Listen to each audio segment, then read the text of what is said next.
All right, so we're going to dive into a story that is pretty wild.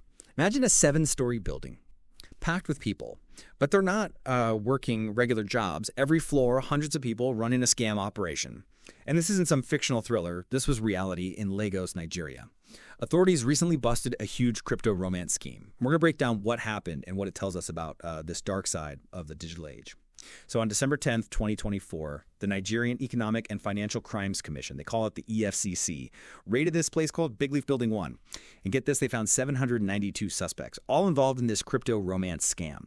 What's crazy is this wasn't just a local thing. They arrested 148 Chinese nationals, 40 Filipinos, and people from all these other countries. This points to like a global network, potentially with huge implications. So let's get into how the scam actually worked. So Nigerian accomplices, recruited by these foreign masterminds, they would create fake online personas, often posing as potential romantic partners or crypto experts. They use a tactic called pig butchering. You ever heard of that? It's where they gain the victim's trust over time, almost like they're fattening them up. And then, bam, they convince them to invest in fake crypto platforms. And these recruits, they even went through a 2-week training program so they could convincingly impersonate foreigners. I mean, think about it. During the raid, they seized over 500 SIM cards, high-end computers, mobile phones, even vehicles. This was clearly a well-funded and organized operation. And the EFCC, they're working with international partners, trying to see if this Lagos operation is linked to even larger organized crime syndicates. It's crazy to think about the scale of this whole thing. This whole situation raises so many questions, like why Lagos? Well, Nigeria has seen a surge in cybercrime in recent years, fueled by things like high unemployment and a lack of economic opportunities. Plus, the country has a large tech-savvy youth population, making it unfortunately a prime recruiting ground for these scams.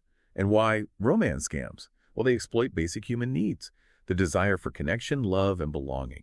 Scammers, they prey on vulnerable individuals, often those going through, emotional distress or loneliness. And then they lure them in with all these promises of companionship and a better life.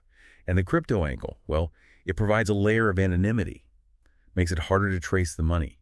Crypto transactions are often irreversible, leaving victims with little recourse.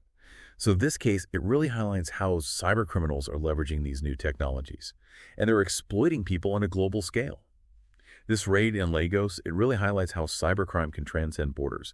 We've got scammers in Nigeria, masterminds potentially elsewhere, and victims all across the globe. It makes you think, how vulnerable are we to these increasingly sophisticated scams?